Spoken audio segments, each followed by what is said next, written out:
A little while ago, someone clocked my mass relay tattoo and asked me how I got into Mass Effect.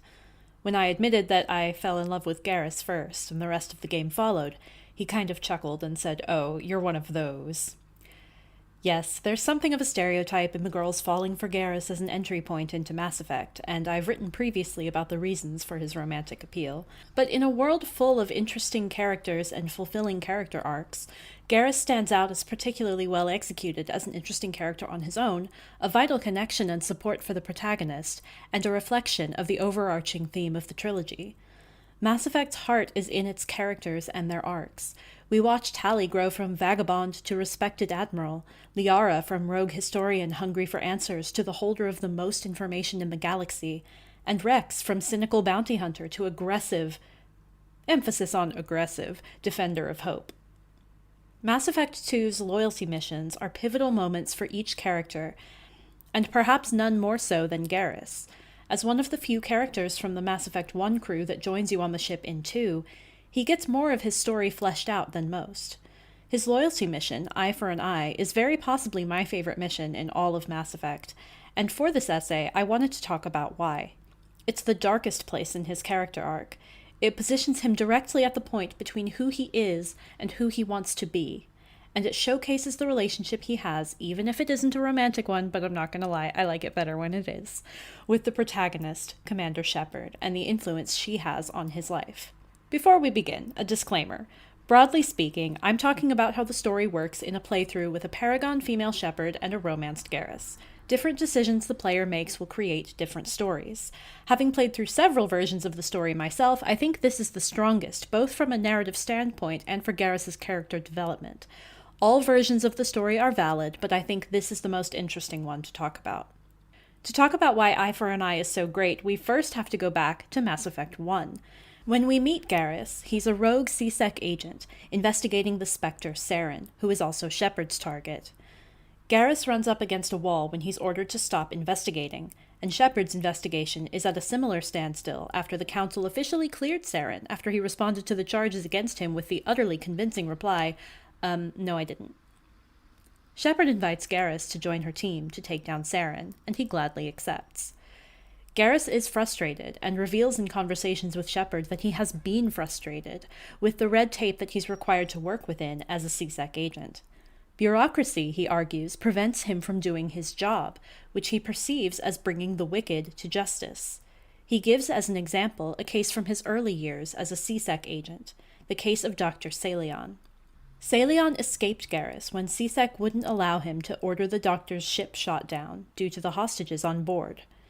Garrus is established here as someone who wants the right thing, but isn't worried about the consequences of how he achieves it.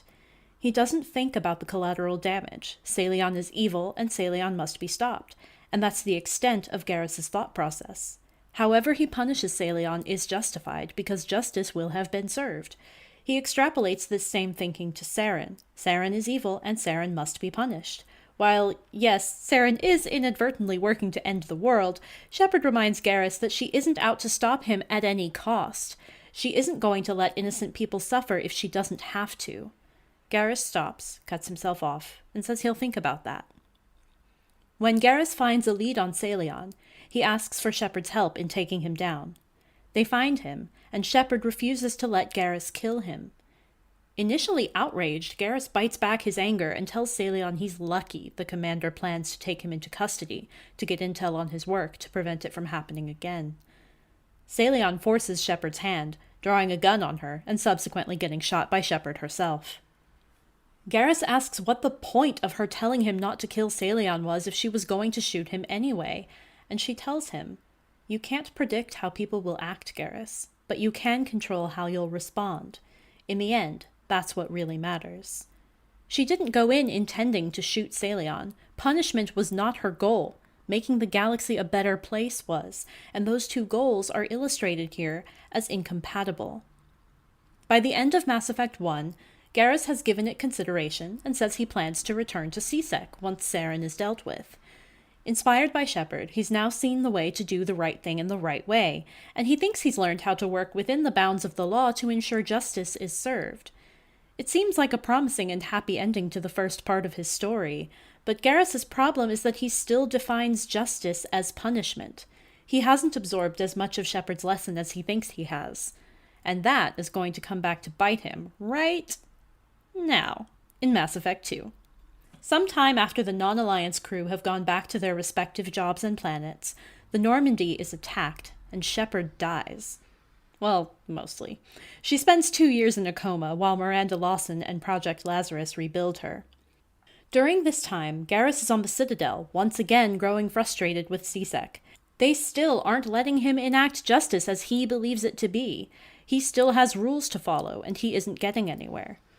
The news of Shepard's death is the final straw. He disappears off the Citadel, and several months later reappears on the lawless space station Omega. The station is a known hive of scum and villainy, and that lawlessness, he figures, works both ways. Let's leave our vigilante Garrus for a moment and skip ahead to when Shepard returns from the dead for him. The Garrus Shepard meets on Omega about 2 years later is defeated, broken down, and exhausted. You can hear it in his voice. He's a far cry from the fire-eyed hopeful we last saw on the Normandy, about to go make a real difference in C-Sec. Something has happened here. Once they get back to the Normandy, Garrus reveals that he went to Omega after getting fed up with C-Sec again, and formed a team to fight the good fight against the criminal population of the station. He refers to his team as much like Shepard's team for going after Saren, different people from different walks of life brought together by a common goal. He emphasizes that they avoided civilian casualties, that he was doing as Shepard taught him, the right thing the right way, without endangering innocents. That was only ever part of the problem, though. An important part, to be sure, but his definition of what is just and his understanding of acting rightly are what remain his primary stumbling blocks. What is right, to him, is maximizing the suffering of those who do wrong. This is illustrated in his kill list, accessible in the Shadow Broker's files in the DLC. His methods of punishment are thoughtful, thorough, and cruel. Killing Har Urek, the saboteur, by sabotaging their environmental suit, and Thralog Mirkit, a red sand dealer, by forcibly overdosing them on their own supply. These are poetic murders, and a little humorous when you find them in the files, but thinking about it in the wider scope of Garrus's character arc reveals that he hasn't really internalized at this point what the actual crux of the problem he's struggling with is. He vaguely alludes to how it all went wrong, betrayal from within and the murder of everyone else on his team, but saves the details for later. When the mission Eye for an Eye is unlocked, Garrus gives Shepard the rest of the story.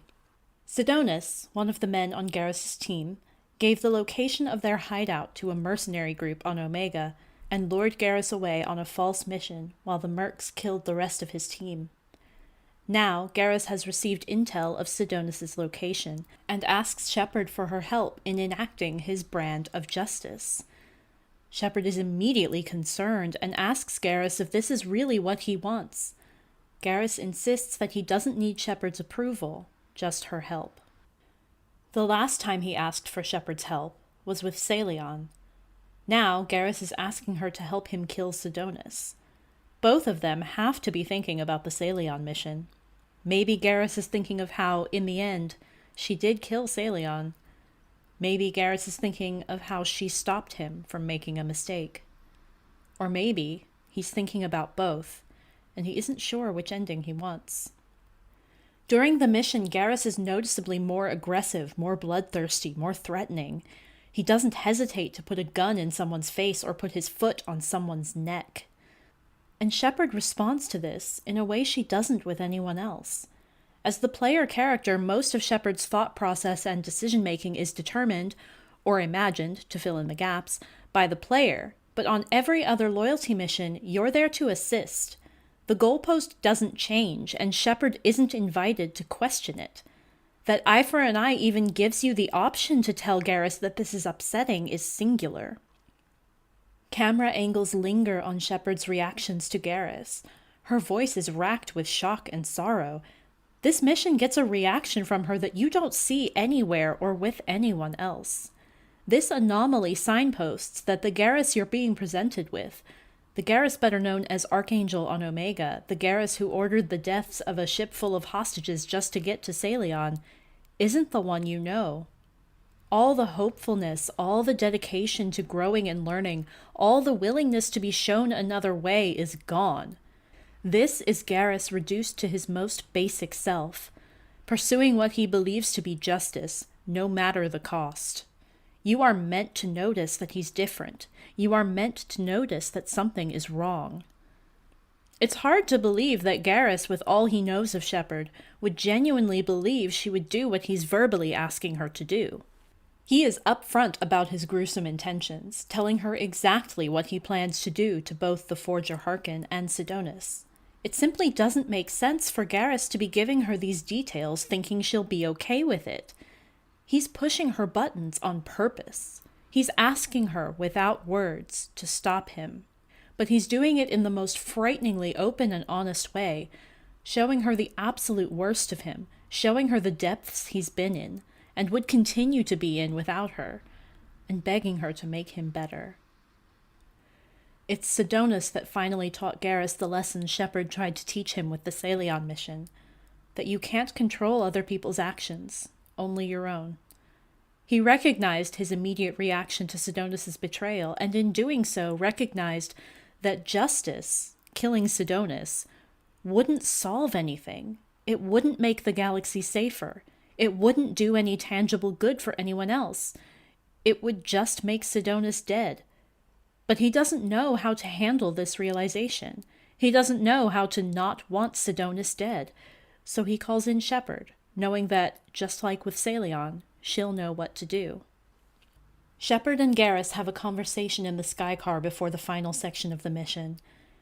He laments that she stopped him from killing Harkin, emphasizing twice that Harkin deserved to be punished. Shepard says this isn't him. Garrus looks away, because it is him. It's C-Sec Garrus, and Archangel Garrus. But the Garrus Shepard knew, the Garrus she knows he can be, is a different person. That's the person Shepard is insisting she sees. Garrus has struggled with the definition of justice and what constitutes the right thing to do. But ultimately, his sense of justice has been such a defining characteristic for him, for his own concept of himself, that he doesn't know who he is without it. Shepard confirming his identity, of the man she grew to know on the Normandy SR-1, gives him an answer to the question of who he is, and will also ultimately answer the question of what the right thing to do is. Garrus argues with her, and his voice is rough, bitter, and quick. It really is unlike him, the way we're used to hearing him, his lazy, drawn-out vowels, the swing and swagger of his pretended confidence. He almost growls as he says Sidonis deserves to die. Shepard asks him if he really wants to be the one to kill Sidonis. Garrus replies, "I'm not you." And Shepard repeats, "This isn't you either." Garrus immediately spits back, "Really, I've always hated injustice. The thought that Sidonis could get away with this? Why should he go on living while 10 good men lie in unmarked graves?" It isn't inflected as a question, but it is one. He's beginning to see that justice and punishment and the right thing to do are all different things. He's made hating injustice his whole persona for so long that abandoning the concept leaves him with nothing. If punishing Sidonis isn't the answer, he doesn't know what is. He's asking Shepard here what the right thing to do is because he genuinely does not know. He cannot conceive of a world in which he doesn't kill Sidonis for revenge, but something in him wants to. Garrus sets himself up with his sniper rifle, and Shepard goes to talk to Sidonis. Shepard sets herself between Garrus and Sidonis, and talks to Sidonis while blocking Garrus's shot. She gives Sidonis a chance to explain, and he reveals that the Mercs captured him and threatened him with death if he didn't betray the team. It's an explanation, not an excuse, but Sidonis is punishing himself for it. He doesn't eat, he doesn't sleep. When he finds out Garrus has him in his sights, Sidonis is almost relieved at the release death will bring. And this is where Garrus gets it. Justice is something done to others. The right thing to do is something you do for yourself. Sidonus cannot forgive himself for the wrong he's done, and he's punishing himself for it. What good does that do? Those men are still dead, and Sidonus doesn't even get to enjoy the life he traded for theirs. Garrus sees the empty shell of Sidonus and sees what he could become. A cold-blooded murderer with nothing and no one, not even himself, on his own side. The mission title, Eye for an Eye, is a common phrase first recorded in the Code of Hammurabi and repeated throughout history. It's a principle of reciprocity, promising that what wrong is done to one will be done to the perpetrator in return. Garrus invokes it at the beginning of the mission, but he probably hadn't heard Martin Luther King Jr.'s reply to this axiom. The old law of an eye for an eye leaves everyone blind. It destroys communities and makes humanity impossible.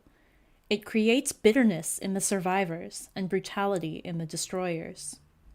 We've seen the potential of that brutality in Garrus throughout this mission. Shepard has expressed concern multiple times, but gone with him up to now. In the end, she reminds him that, unlike his target, he isn't alone. He isn't making this call in a vacuum. By her presence, by her position in standing between him and his target, she makes him confront the fact that he has people who care about him and who he cares about, and he has a responsibility to them and to himself to do not what is just, but what is right. He understands now that the right thing to do is forgive himself for his failure on Omega and for his failure with CSEC. It was never really Sidonus he was angry with for betraying him. It was himself, for believing Sidonus's lie and for enabling his team's deaths. He convinced himself that justice demanded Sidonus's death, and with justice served, he would be able to release the guilt. Shepard showed him that isn't what would happen. Killing Sidonus would just push him further down the spiral. She offers him a hand as he's falling. In not taking the shot, he takes Shepard's hand. He meets up with Shepard again, and says he doesn't want to talk about it yet. It doesn't feel good yet. Revenge would have felt good, if only for a moment. Doing the right thing doesn't always feel good. It's what Mass Effect plays on with the Renegade interrupts, because you know how good it would feel to yell at the general who just fired on a ship you were still on. You know how good it would feel to set that mercenary yelling at you on fire. But for that moment of feeling good, you're putting more harm into the world. Resisting the impulse may not feel good at first, but in the end, you'll feel better for having maintained composure and not hurt someone out of reflex. It was so much simpler when the locus of the problem was whether his target was good or evil. Acknowledging that people aren't that simple and that doing the right thing puts the decision back on him makes his own well-being the priority. He doesn't know how to deal with that. Luckily, he has Shepard, but that's another story. That lesson from the Salion mission, that you can't control people's actions, only your own response, has finally hit home with Garrus. As we move into Mass Effect 3, we see a Garrus who gives his actions thought, rather than allowing them to be immediate reactions to what he perceives as black and white good or evil. Where before he was almost robotic, like pressing the evil button would activate him to eliminate the wrongdoer without thought or consideration of consequences, he now has a concept of himself as a fully rounded person, and of those around him as fully rounded people themselves. From the monolithic statements he made in the Mass Effect 1 elevators about Quarians and Krogan, he's come to recognize individuals and their choices, and to admit that perhaps the histories he's been taught all his life weren't as cut and dry as they once seemed. This is exemplified by his work in his new position in the Turian hierarchy.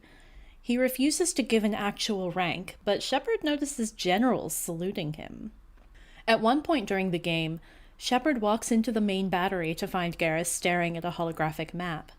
He says the Turian Primarch asked his opinion on battle strategy.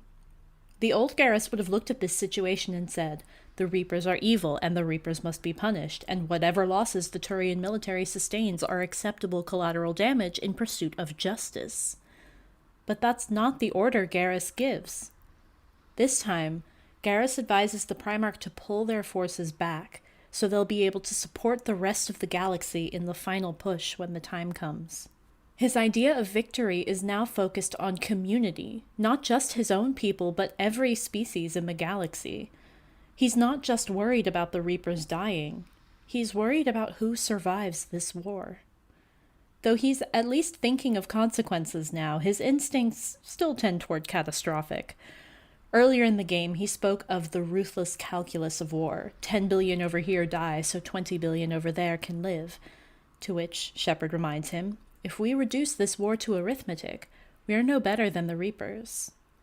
It makes sense he'd fall back on the familiar framework of black and white when put in a position like this.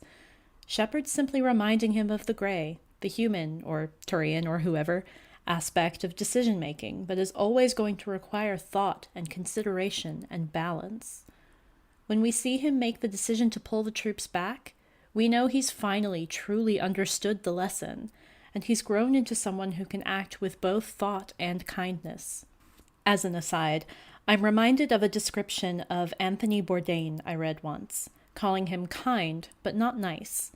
I think that fits Garrus at this point in his arc too. He's never nice, but he learns to be kind. That's more important. It is this relinquishing of isolation that colors the entire story of Mass Effect. The galaxy we enter in the first game is one of division, secrecy, hatred, prejudice, and mistrust. Everyone is pulling away from each other behind their own borders. Shepard's task is to bring everyone together, to bridge old gaps, to right old wrongs, to knit together the frayed fabric of the galaxy. On a macro level, this is curing the genophage, reuniting the Quarians and the Geth, building trust between the Turians and humans. On a micro level, it's the individual changes which echo that goal and really drive the theme home. It's enabling Tali and Legion to become friends. It's letting Ashley and Liara bond over losing their parents. It's supporting Rex in his fight for the Krogan future. It's helping Garrus get out of his head and into the world around him. We never hear from Sidonis again. Most other characters who briefly appeared in previous games will at least send an email to Shepard to update her, but Sidonis remains silent. Whether he changed, learned to forgive himself, or tried to make amends with Garrus, we'll never know.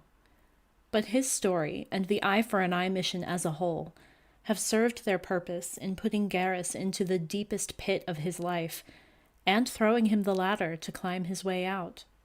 Garrus's arc is such a satisfying story to watch unfold in the game every single time I run through it. It's always fulfilling to read a story like this, about togetherness and community saving the world, but it's especially rewarding in the medium of a video game, where you get to feel the sense of having accomplished it yourself. It gives you the feeling that, just maybe, this is possible in the real world too.